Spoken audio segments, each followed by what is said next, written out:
Story number 5. Is there any hope for the blockchain at all? I ask because the biggest crypto heist in history went down. And of course, like most things crypto, like most of these stories, it's stupid. Just this husband guy and his rapping wife, who definitely has no business rapping, have been caught up in this scandal. And when they went back and counted the money, started looking at the funds, turns out it was the biggest crypto heist in history. Theo, you heard about this? I did not know we tried to talk about it previously, so please give me some more insight. All right, reading from Daily Beast. The so-called hipster crypto couple. When you got a name like that, it's already starting out bad. Ilya Lichtenstein pleaded guilty to conspiracy to commit laundering.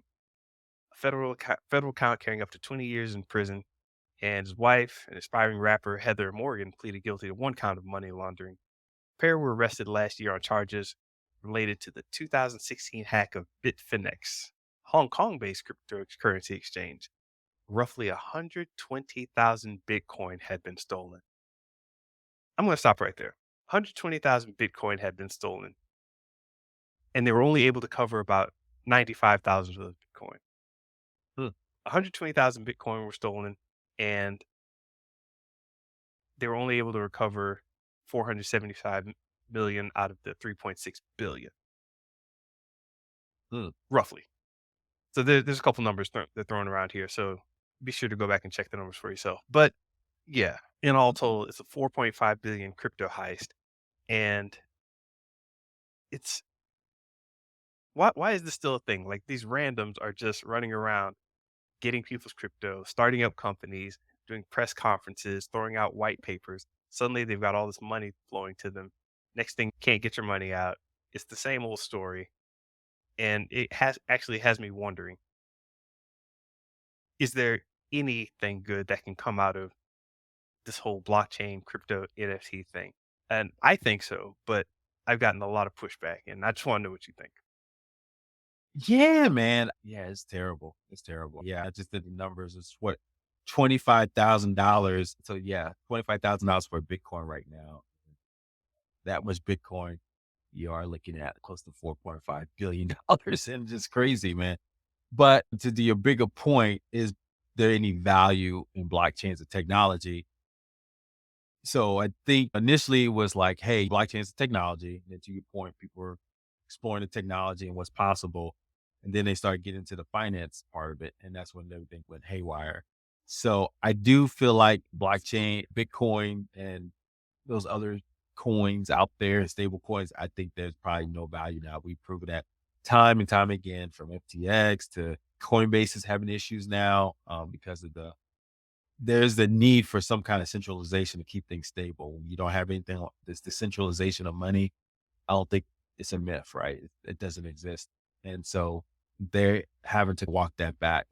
So I think blockchain as a technology still has value, but just the crap that we've been sold for a couple of years about Bitcoin being a store of value or Ethereum could really do payments, it's bearing out, right? I think Right. how many people are out there showing off their crypto status, right? Or talking about it as much. People who So had this hash names, Twitter names of Bitcoin Berry, right? I don't see Bitcoin Berry anymore. exactly, and it's OpenSea, which was one of the big NFT backers. So the way their system works is they don't actually have. Remember, the big thing was about smart contracts Yeah. and being able to say, "Hey, if you sell this thing again, then 5% or whatever percentage is going to go back to the owner." Recently, they just said, "You know what? We want to keep more of the money, so we're not going to honor that part of the contract." And I said, "Wait a minute, I thought it was built into the contract." It's no, it's based on the platform. So the thing itself can say you're supposed to pay out that money, but it's not built into the technology that OpenSea has to actually adhere to that agreement. So they can say, yeah, sure. I don't care if you bought this from Sotheby's and you paid this much and the artist is supposed to get this much of a cut. We're changing our policy. You're not going to get that much of a cut. And it's such a mess in all these areas of crypto and blockchain. I actually think it's actually related to like nuclear technology.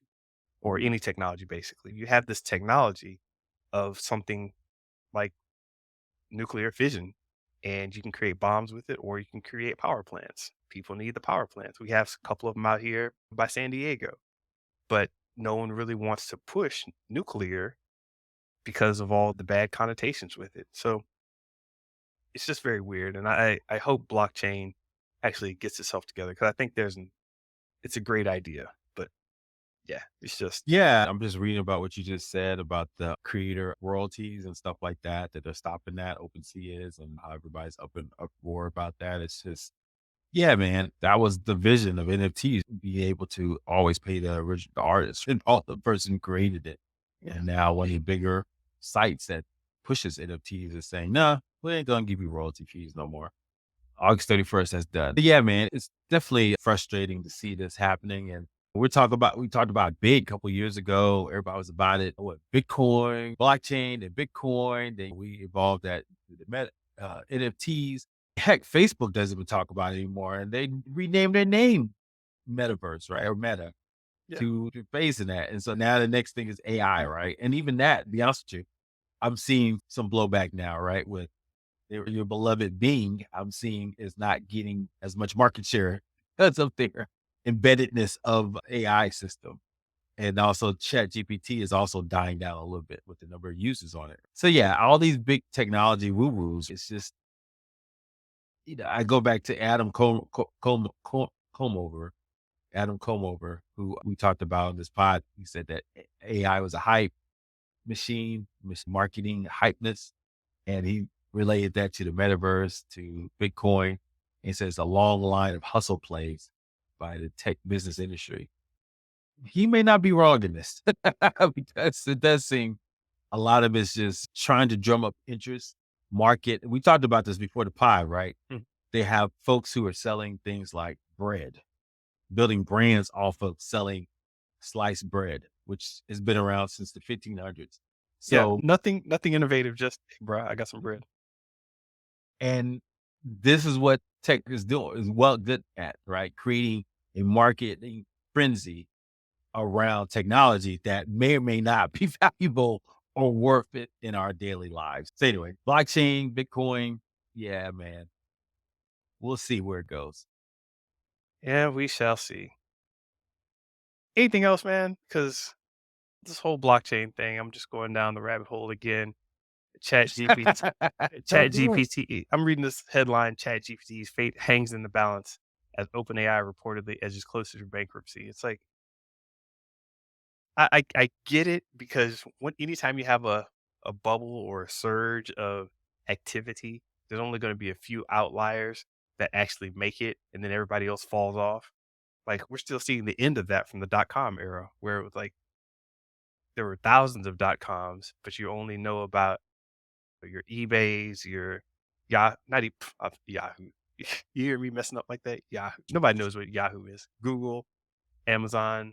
You know what I'm saying? You have a couple players that make it out, and everybody else just dies off.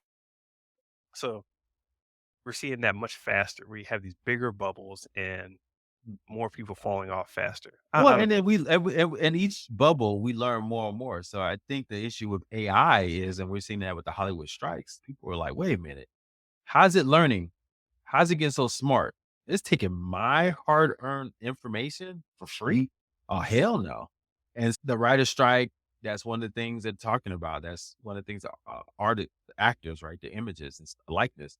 There needs to be some licensing of that. And so now if there's cost to get data, then of course ChatGPT might not last long. We're just going to have struggle trying to get that data. So I think we're learning because we learned that lesson from Google, right? Google took a lot of our information. We learned that lesson from Facebook. So ChatGPT and other AI, generative AI systems, large language models, they're gonna learn real quick that people are like, nah, you just ain't taking my scraping the website, taking my data, son. Back on up.